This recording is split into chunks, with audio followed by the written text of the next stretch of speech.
A paz do Senhor, meus irmãos, a leitura diária de sexta-feira, 17 de março de 2023, tem como título: O corpo do crente é templo do Espírito Santo.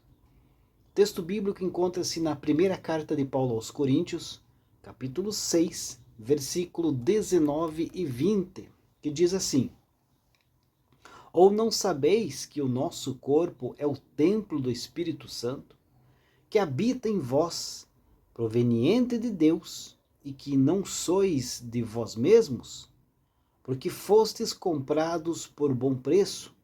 Glorificai, pois, a Deus no vosso corpo e no vosso espírito, os quais pertencem a Deus. Queridos, o grande objetivo do apóstolo Paulo, ao escrever esses versos, é lembrar aí os coríntios, e não só eles, mas a todos os cristãos, que o Espírito Santo habita dentro deles, pois mesmo o corpo físico de cada cristão pertence ao Senhor. Aqui é interessante saber que dois termos gregos aqui podem ser traduzidos como templo.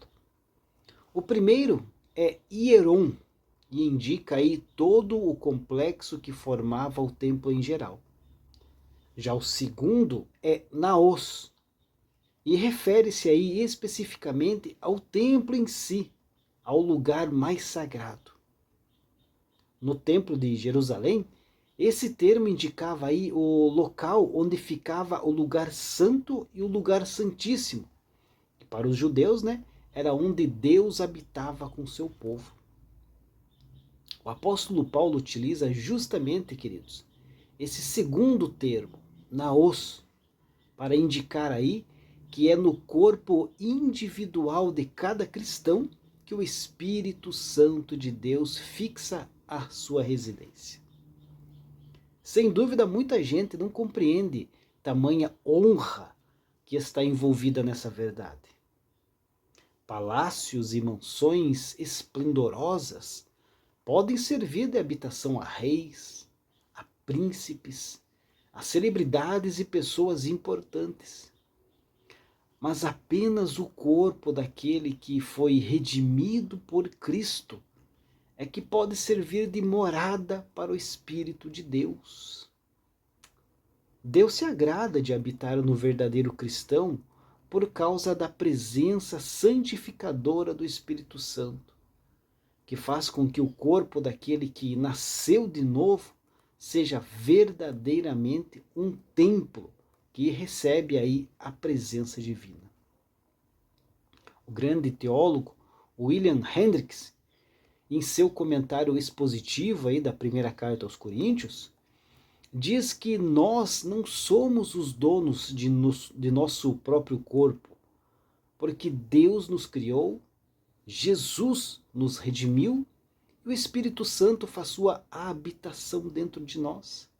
E continua: por Deus ser aí dono do nosso corpo, nós somos então mordomos dele e precisamos então prestar contas a ele. Isso, queridos, realmente é uma verdade absoluta. No contexto aqui do capítulo 6 de 1 Coríntios, o apóstolo Paulo fala que o cristão é o templo do Espírito Santo ao tratar aí especialmente acerca da problema, do problema da imoralidade sexual, demonstrando que quem pratica tal coisa acaba profanando a habitação do Espírito, resultando aí tanto em dano espiritual como físico para si e para os outros. Todavia, a mesma verdade, querido, se aplica a todas as práticas pecaminosas que afrontam a santidade de Deus e transgridem a sua lei. Ao escrever aos Gálatas, o mesmo apóstolo Paulo ressaltou que as obras da carne caracterizam aí aqueles que andam aí conforme as próprias concupiscências, mas as virtudes do fruto do Espírito Santo identificam aí aqueles que vivem e andam segundo o Espírito.